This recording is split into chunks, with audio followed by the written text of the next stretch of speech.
समीर भाई, वो आपको स्टॉक बहुत का बड़े मिशन के लिए भेजा गया है कि कम से कम 50 या 100 करोड़ लेकर के आओ हिंदुओं से। समझ रहे हो कि नहीं इसकी ठीक जिम्मेदारी? है, कमाएंगे। हाँ ठीक है, हम कमाएंगे। हाँ, बहुत हम बड़े मिशन के लिए कमाएंगे भेजा गया है।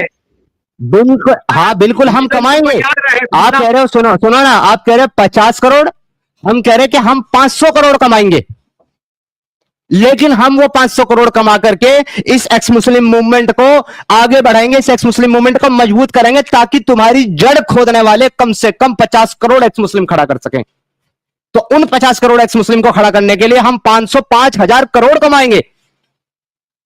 और इस काम में हमें वो लोग सहयोग कर रहे हैं और करेंगे जो इंसानियत को चाहते हैं, जो तुम्हारे इस कल्ट को खत्म करना चाहते हैं, वो करेंगे। हम ऐसे ही चलते चले जाएंगे, करते चले जाएंगे। हम तो यार चाह रहे हैं तुम कमाओ, हम इसी मिशन के लिए तुमको भेजा गया। तो हम फिर जाओ, जैसे बाहर बैठ करके देखो हम कमा रहे हैं, तुम बैठ करके देखो और गिनो। हम वाक और अभिव्यक्ति की स्वतंत्रता के बारे में भारतीय संविधान के अनुच्छेद 19 से पुरजोर समर्थन करते हैं। उदाहरणों, छवियों और संदर्भों सहित यह वीडियो केवल मनोरंजन, सूचना और शैक्षिक उद्देश्यों के लिए प्रदान किया गया है और चैनल किसी भी अवैध गतिविधियों को बढ़ावा या प्रोत्साहित नहीं करता है। हमारा मकसद केवल समाज जागरूक करना है। जय हिंद दोस्तों, साहिल भाई ने अपनी मां का मान रखते हुए दोबारा इस्लाम कबूल किया, पर दूसरे ही दिन उनकी माताजी ने इस दुनिया को अलविदा कह दिया, जो काफी दुखद है। हम उस मां को सादर प्रणाम करते हैं, प्रार्थना करते हैं उनकी आत्मा को मोक्ष की प्राप्ति हो, जिसने साहिल जैसी एक क्रांतिकारी सोच को जन्म दिया। साहिल भाई का वापस इस्लाम कबूल कर लेना देश दुनिया में एक कौतूहल का विषय बन गया है। हर एक के अलग अलग रिएक्शन देखने को मिल रहे हैं। नेगेटिव और पॉजिटिव दोनों ही सवाल बहुत तेजी से खड़े हो रहे हैं, जिसके चलते एक्स मुस्लिम मूवमेंट में चारों तरफ एक अजीब सा माहौल बन गया है। साहिल भाई को लेकर कुछ अलग अलग गुट बनते नजर आ रहे हैं। एक गुट साहिल के फैसले को नेगेटिव ले रहा है, तो दूसरा गुट साहिल के समर्थन में खड़ा है, और एक गुट ऐसा भी है जो न्यूट्रल है। जो गुट न्यूट्रल है उसका तर्क है हर व्यक्ति अपनी इच्छा अनुसार अपनी जिंदगी जीने के लिए स्वतंत्र है, इसीलिए साहिल भाई को कुछ कहना गलत है। जो साहिल भाई के सपोर्ट में है उनका कहना है साहिल ने जज्बात में आकर दोबारा इस्लाम कबूल किया है, पर 4-5 सालों में जो काम उन्होंने किया है वो काफी सराहनीय है, इसीलिए वो उनके साथ खड़े हैं। और जो तीसरा गुट है वो साहिल पर पैसे के पीछे भागने और दूसरे एक्स मुस्लिमों को सपोर्ट न करने का आरोप लगाकर एक्स मुस्लिम मूवमेंट को कहीं न कहीं कमजोर करने का आरोप लगा रहे हैं। ये विषय काफी गंभीर है, इस पर गंभीरता से शांति के साथ चर्चा करना बहुत जरूरी है। आज हम इस वीडियो में इसी पर बात करेंगे और एक एक टॉपिक पर नजर डालेंगे। ये वीडियो उन लोगों को जरा भी पसंद नहीं आएगा जिन्होंने एक्स मुस्लिमों और मोमिनों के बीच की डिबेट मुर्गा लड़ाने वाले तमाशे की तरह लगती है, और वे लोग सिर्फ मजा लेने के लिए हमारी वीडियो देखते हैं। लेकिन जो लोग सीरियसली एक्स मुस्लिम मूवमेंट को समझते हैं वो इस वीडियो को पूरा जरूर देखें। अपने विचार पूरी स्वतंत्रता के साथ कमेंट बॉक्स में लिखें, चाहे वो मेरे लिए नेगेटिव हो चाहे पॉजिटिव हो, क्योंकि आपको अपनी बात रखना आपका अधिकार है। सबसे पहले हम बात करेंगे साहिल के प्रति नाराजगी क्यों है। रोशनी परवीन जी ने एक्स मुस्लिमों की स्ट्रीम देखकर इस्लामिक कल्ट को छोड़ा। परवीन जी के हस्बैंड सऊदीया में हैं, उनको एक्स मुस्लिम बनने के बाद तरह तरह की परेशानियों का सामना करना पड़ रहा है। उनकी इस क्लिप को देखते हैं, उनके सवाल से काफी लोगों के सवाल रिलेट करेंगे। तो आइए पहले ये क्लिप देखते हैं, फिर आगे बढ़ते हैं। रोशनी परवीन जी, आपको ऐड किया गया है, अपना माइक अनम्यूट कर लें। हेलो जी सिस्टर बोलिए। जी समीर भाई, हम मेरा जो मन में जो सवाल है हमको करने दीजिएगा, उसके बाद फिर आप हमको कुछ भी बोलिए, फिर हम भी सुन लेंगे। हम बस एक ही बात बोलना चाहते हैं, हम लोग इतना कट्टर मुस्लिम थे, इतने ही कट्टर कि इसका कोई हद नहीं है। आपको भी पता है कि मुसलमान कितना कट्टर होता है। तो हम लोग जब इतना कट्टर थे, हम लोग को कुछ पता नहीं था। जब जफर है का हम लोग जब वीडियो देखे तो भी हमको लगा कि नकली है, ये सब झूठ है, कार्टून बना के ये सब बस ऐसे ठगा जा रहा है। फिर आप लोग का चैनल आने लगा, एडम भाई, साहिल भाई, सबका आने लगा चैनल। तो आपका तो देखते थे हम लोग कि आप आते थे, तो फिर हम लोग जब देखने लगे, देखे, फिर आप लोग जो तर्क रखने लगे एक एक बात का, ये आयत में ये लिखा है, कुरान में यहाँ पे ये आयत में ये बताया गया है, जो झूठ है, बिल्कुल झूठ है, ये सब गलत है, इसका कोई मतलब नहीं है, बेबुनियाद है, ये नबी पाक ने यहाँ पे ये लिखा, यहाँ पे ये लिखा, वो अपने मुताबिक पे ये कुरान का आयत उतारते गए। ये सारा कुछ जब आप लोग बताए तब हम लोग देखे, कुछ हम लोग भी समझे। पढ़े उतना नहीं है, पर हाँ इंटेलिजेंट के लिए कोई जरूरी नहीं है कि रट्टा मारना या पढ़ना, इतना समझ में आ जाता है कि आप लोग जो तर्क रख रहे हैं तो उसका हम लोग भी जब ट्रांसलेशन देखे, इधर उधर से देखे तो समझ में आया। जब हमको समझ में आया तो हम लोग अपना घर वाले लोग को 1 नहीं, 2 नहीं, 4 नहीं, कम से कम 10-12 जन को दिखाए हैं अपना फैमिली मेंबर का, जो कि बहुत एज की है, कोई 50 की, कोई 55 की है, जो मेरी खाला लगती है, फूफी लगती है, सब कोई। तो उन लोग को देखा है तो उन लोग तो शुरू में गुस्सा हुई, फिर आप लोग का वीडियो टीवी पे लगा के देखा है कि मोबाइल पे उन लोग को क्या इतना दिखाते रहेंगे सबको, सबके पास तो मोबाइल है नहीं। टीवी पे लगा के देखा है कि देखो ये आयत का मतलब ये चीज़ ये लोग बता रहे हैं। बताओ इसमें तुम लोग भी तो पढ़ी हुई है, कहाँ गलत है, कहाँ सही है। दिखाते-दिखाते 10 से 15 दिन के अंदर में कुछ-कुछ इन लोगों को भी समझ में आया कि हाँ, भई एक ये बात तो सही है, यहाँ पे तो ये चीज़ है, ये तो झूठ नहीं बोल सकते। जब मेरा फैमिली वाला या फिर किसी और का फैमिली वाला आप लोग का बात को सुन के, आप लोग गैर है, आप लोग अपने नहीं हैं, आप लोग का बात को सुन के, आप लोग जो तर्क रखते हैं उसको समझ के मेरा फैमिली वाला जब मान सकता है, तो फिर आप लोग जो बोल रहे हैं तो आपका फैमिली वाला लोग क्यों नहीं मानेगा? क्योंकि आप लोग तो उन्हीं के बेटे हैं ना। तो साहिल भाई आज से तो नहीं, आज 8 साल से कर रहे हैं। तो जब वो समझे तो सबसे पहले अपना फैमिली को उन्हें बताएँगे। हम लोग जैसे बोल रहे हैं, क्या नमाज़ पढ़ेगा? किताब पढ़ो, स्कूल का बुक पढ़ो। हम लोग जो घर का भाई लोग को बोलते हैं कि इसमें तुम लोग अपना ज़िंदगी देखो, अपना लाइफ देखो, या माँ लोग को बोल रहे हैं कि कुछ फ़ायदा नहीं, खाला लोग को बोल रहे हैं कि ये गलत है, ये सही है। तो लोग समझ रही है। तो साहिल भाई अपना फैमिली वालों को कैसे नहीं बताए कि हाँ, यहाँ जबकि इतने वो इंटेलिजेंट, इतने जानते हैं कि उनका सुन के हम लोग इतना आगे बढ़े हैं। और वो जी। देखिए, ये चीज़ मन में आ रहा है खटक, मन में सवाल आ रहा है जो कि नहीं हजम नहीं हो रहा है उसको कि ऐसा काहे किए। पहला चीज़, दूसरा बात समीर भाई कि माँ की मोहब्बत में अगर कर लिए, चलो ठीक है, तो वो अपने दिल तक रखते, अपने अंदर तक रखते, वो आके ऐसे नहीं बोलते, ताकि ऐसे तो आप लोग बदनाम हैं कि पैसे के लिए आप लोग यहाँ वीडियो बना रहे हैं और पैसा कमा रहे हैं और अच्छा खासा मुसलमान को गलबला के और सबको नमाज़ छोड़ दे रहा है। कोई जुम्मा तो पढ़, इन लोग नमाज़ तो पढ़ते ही नहीं था, जो जुम्मा पढ़ता था वो भी छोड़ दे रहा है। सब कुछ बोले कि जब सच्चाई है ही नहीं तो क्या मानना है। तो आप लोग पैसा कमाने के लिए मुसलमान को गलबला रहे हैं। जैसे 70-72 फ़िरका बोला गया था, उसमें से एक फ़िरका आप लोग भी है, जो मुसलमान को आने वाला टाइम में गुमराह करेंगे, बर्बाद करेंगे। जैसे वहाबी है, फलाना-ढिमकाना, उसमें आप लोग भी है। तो अब तो ये साहिल भाई आके करके जो बात आप लोग के लेके बदनाम करता था मौलाना लोग, वो तो थोड़ा देरी के लिए सही हो गया ना, कि देखिए आ गया ना सच्चाई।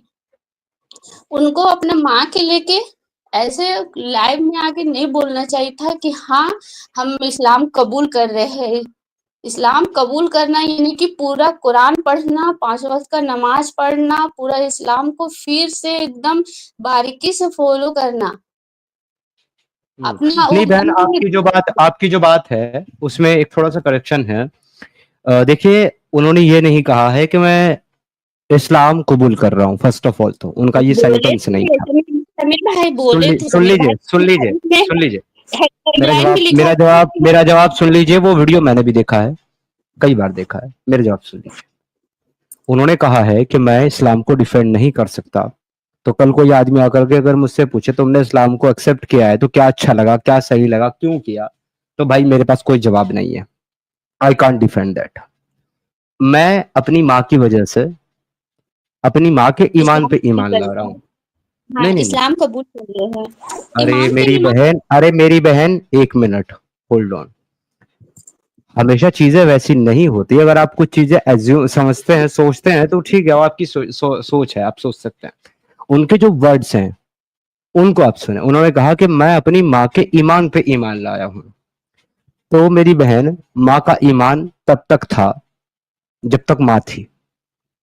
जब माँ ही नहीं रही तो माँ का ईमान भी नहीं रहा। तो जब माँ का ईमान भी नहीं रहा तो उस ईमान पे जिसका ईमान था वो ईमान कैसे रहेगा? है ना? ऐसे नहीं कि ना अभी हम लोग एक्स मुस्लिम बने, हम लोग का हस्बैंड लोग इतना कट्टर है, हम लोग को इतना जब बोलने लगे कि ऐसा ऐसा बात है तो हमको डिवोर्स का बात करने लगे, जबकि वो यहाँ है नहीं, बाहर में रहते हैं, तो भी हम अपने बात में अड़े रहे कि क्यों आपका बात में आएंगे। जो सच्चाई जब जान गए हैं तो झूठ का तो चोला नहीं पहन सकते। बाकी आपका मर्जी, आपका एक बेटी है, देख लीजिए, आपको रहना है रहिए, नहीं रहना है तो फिर कोई बात नहीं, मेरा किस्मत पे मेरा हवाले है, हमको जहाँ चलना है चलेंगे। हम उनको बोले कि न ठीक है बहन, न ठीक है बहन, आपका जो जो आपकी जो सिचुएशन है ना, वो थोड़ी सी अलग है, मेरी अलग है। हर इंसान की जो सिचुएशन होती है, जो हालात होती है ना, आप वो लोग अलग एक होते रॉयल हैं। मास्टर बन गए हैं। एक सेकंड समीर भाई, जैसे हम लोग नबी पाक को दीदी देख के फॉलो सुन करते आ लीजिए, रहे थे। दीदी सुन लीजिए। मेरी बहन, मैं आपकी बात समझ रहा हूँ, आप क्या कह रही हैं, लेकिन जब आप खुद ये बात कह चुकी हैं कि उन्होंने जो कहा कि उन्होंने जो काम किया है वो देखना चाहिए, तो बस आप उस काम को देख करके अब आगे बढ़िए।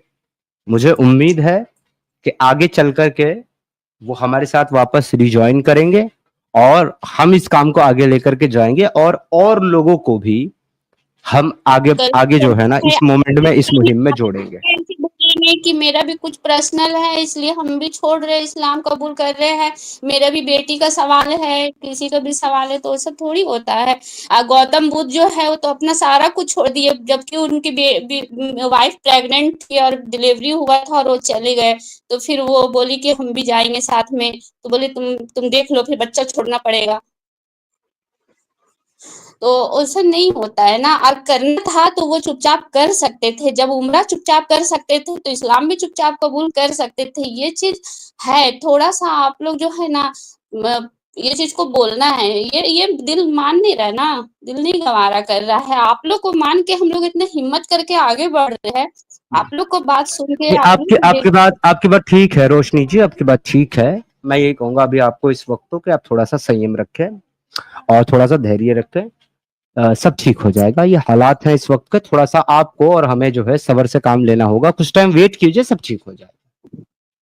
ठीक है सिस्टर, अब क्या ही बोल सकते हैं। ठीक है जी, थोड़ा सा बस वेट कीजिए, संयम रखिए, 1-2 महीना वेट कीजिए, फिर देखिए सब ठीक हो जाएगा।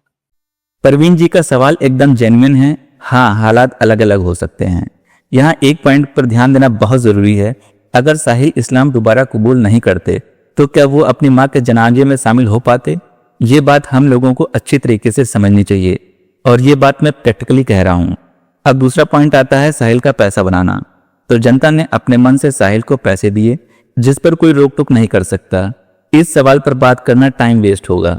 एक्स मुस्लिम मूवमेंट दरअसल पब्लिक की वजह से ही चल रहा है, और सही मायने में पब्लिक ही इसे चला रही है।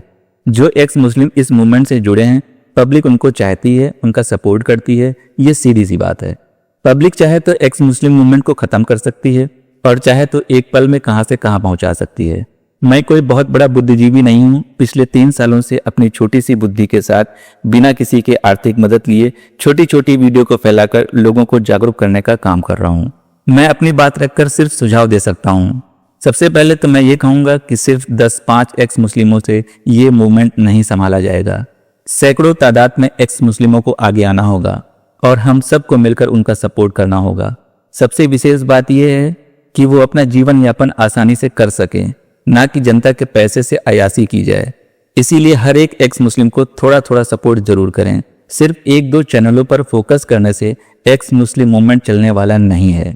जिन लोगों का यह मानना है साहिल भाई की वजह से एक्स मुस्लिम मूवमेंट चल रहा था, तो इस नज़र से अब एक्स मुस्लिम मूवमेंट खत्म हो चुका है। और जो लोग समझते हैं ये मूवमेंट हम लोगों के एक साथ खड़े होने से चल रहा है, तो ये मूवमेंट अपनी मंजिल पर पहुंचने से पहले कभी रुकने वाला नहीं है। यहाँ पर मैं एक बात उन लोगों से कहना चाहूँगा जो साहिल के लिए गलत शब्दों का यूज़ कर रहे हैं। उन सबसे गुजारिश है, आप लोगों को अपनी बात रखने का पूरा अधिकार है। आप खुलकर पुरजोर तरीके के साथ अपनी बात रखें, पर अब शब्दों का प्रयोग ना करें। किसी भी दृष्टि से शोभा नहीं देता। जरा इस क्लिप को देखिए, मोमिन कितना मजा ले रहे हैं। सरफराज साहब, आपका ऐड किया समीर गया। भाई तुम भी आ जाना, अभी मनी कलेक्ट कर लो आराम से, एकदम कोई दिक्कत नहीं है, अपने भाई है तू। जी, क्या बात समीर कर रहे भाई- हैं आप? समीर भाई 5 इयर्स बाद आप भी इस्लाम में आ जाना, अभी खूब मनी कलेक्ट कर लो, कोई दिक्कत नहीं है। इस्लाम के पास बहुत पेशेंस है, धैर्य है, कोई दिक्कत नहीं, अपना नहीं, भाई है आप तू। 5 साल का, सुनिए सरफराज भाई, आप 5 साल का वेट क्यों कर रहे हैं? मैं तो अभी इस्लाम में आने के लिए तैयार हूँ। बीच मत बोलना, बीच में बिल्कुल मत बोलना, इंटरप्ट मत करना, बात पहले पूरी सुनना, ठीक है? बीच में चपड़ चपड़ नहीं करना।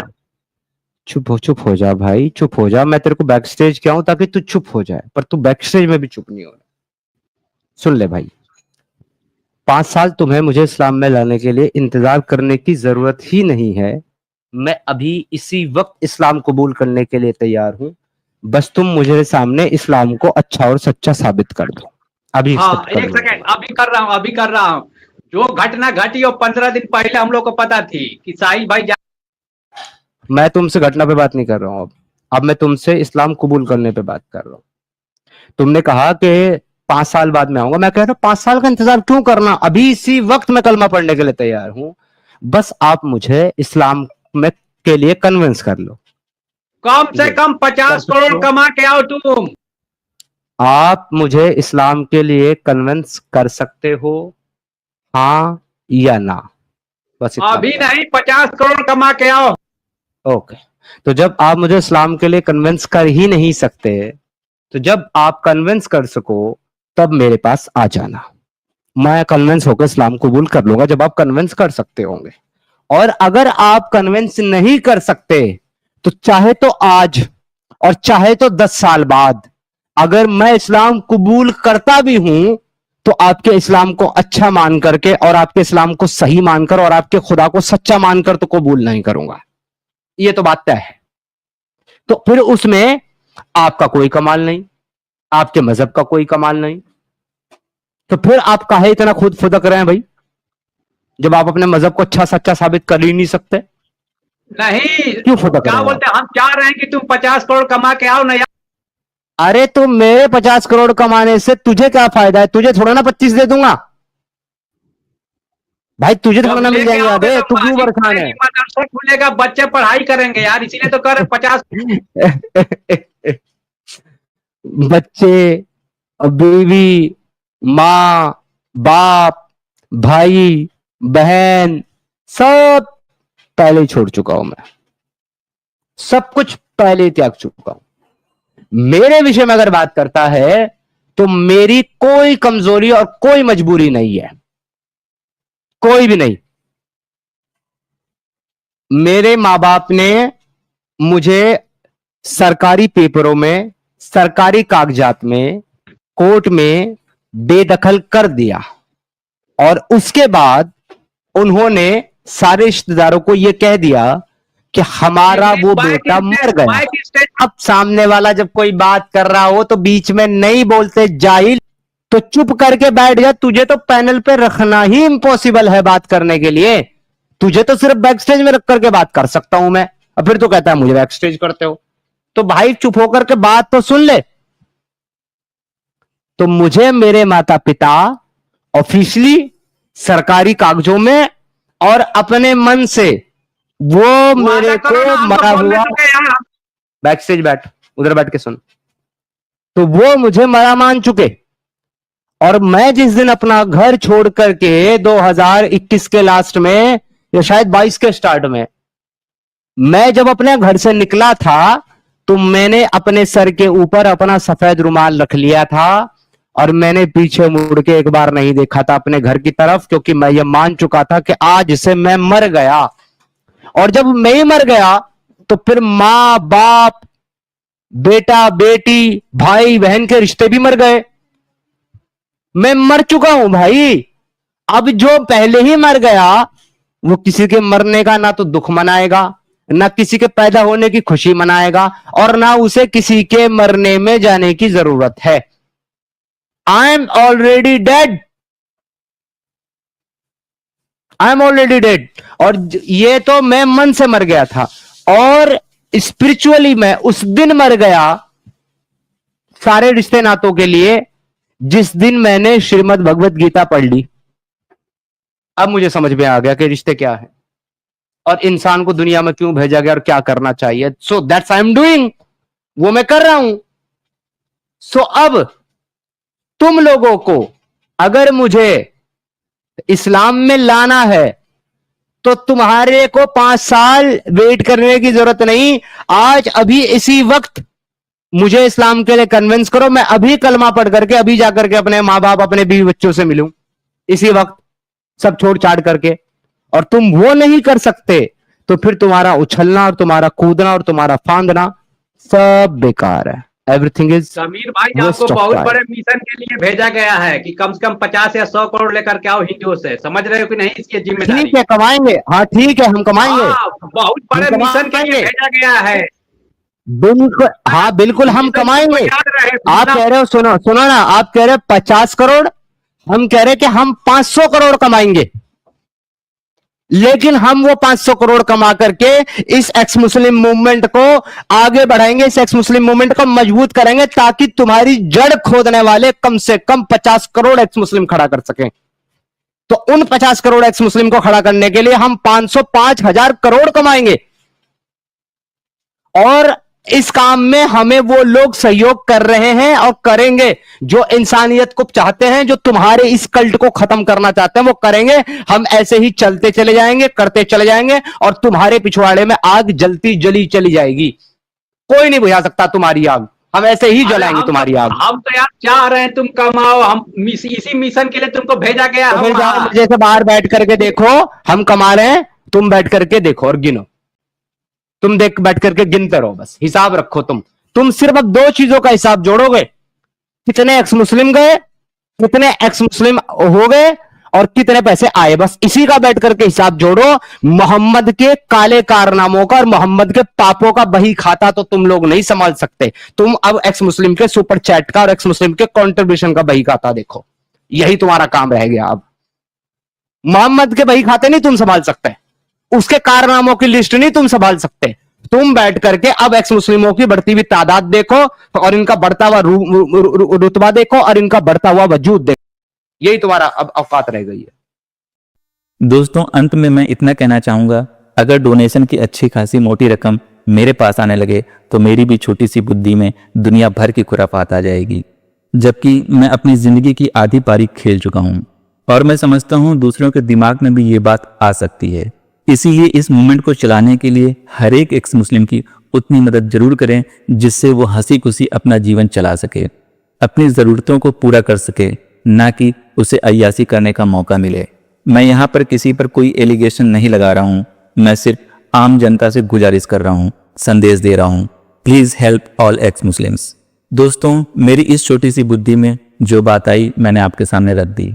अब आप भी कमेंट बॉक्स में अपने विचार जरूर लिखें। मैं फिर कहता हूं, खुलकर लिखें, भले वो निगेटिव हो चाहे पॉजिटिव।